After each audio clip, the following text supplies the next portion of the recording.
I fractured my shoulders, separated it, motocross racing, and went to Dr. Pollock. And I think the first thing you notice about Dr. Pollock is he listens to you.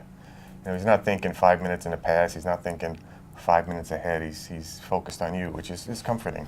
And when you leave, you don't have any questions. I mean, that's what I like in a doctor. You feel very comfortable with Dr. Pollock.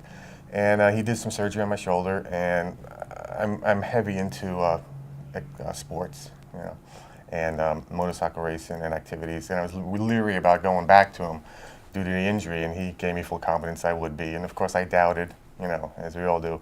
But no, he's right on target. You know, 6-7 months after surgery, I healed up, got my strength back, went back to my sports. Very happy with the outcome. The biggest fear was to go home and tell my wife what I did, because that was going to be difficult when my clavicle's sticking up through my shirt and I'm driving home from Maryland and say, yeah.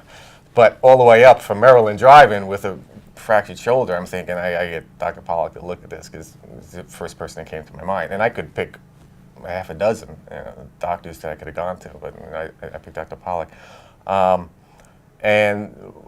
You wait through the x-rays. Typical patient would be seen. They would get the x-rays done, and you're still sitting there worrying. And then you go back to the doctor's office and you wait for that doorknob to open, and he comes in, and you know, what's he going to say? And he walks to the x-ray screen, and the doom and gloom comes. But Dr. Pollock's demeanor was wonderful, and he calms you down. He tells you exactly what the deal is, and you could do this, you could do that. He gives you several options. Not necessarily surgery right away, which I liked as well, and that was one of the options, but I actually opted for the surgery, and we went through a scenario of good and bad you know, results from each, because I wanted to go back to, you know, racing and performing. And then during surgery, the same demeanor comes to you at the bedside. You know, you're calm, you relax, he tells you what he's going to do, any questions. You want to back out, he has a great, you know, sense of humor as well. And he was dead on when he said, you know, 3 to 6 months afterwards, you can get back on a bike, have some fun. And I'm like, okay. And he was right. You know, 3 to 6 months after, I was back riding. The pain level was what he told me it would be as I progressed and healed.